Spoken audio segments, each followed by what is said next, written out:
Identity theft happens. It's an unfortunate fact of modern life. But there are certain steps you can take to help keep your personal information from falling into the wrong hands.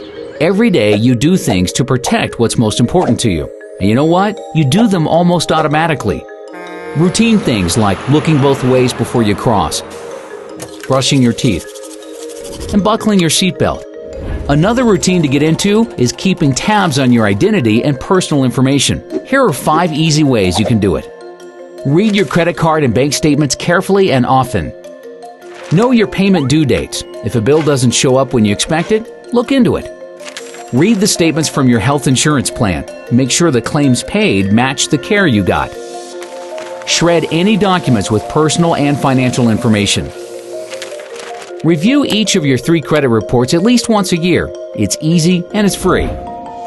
And before you know it, protecting your personal information can be as routine as locking your doors at night.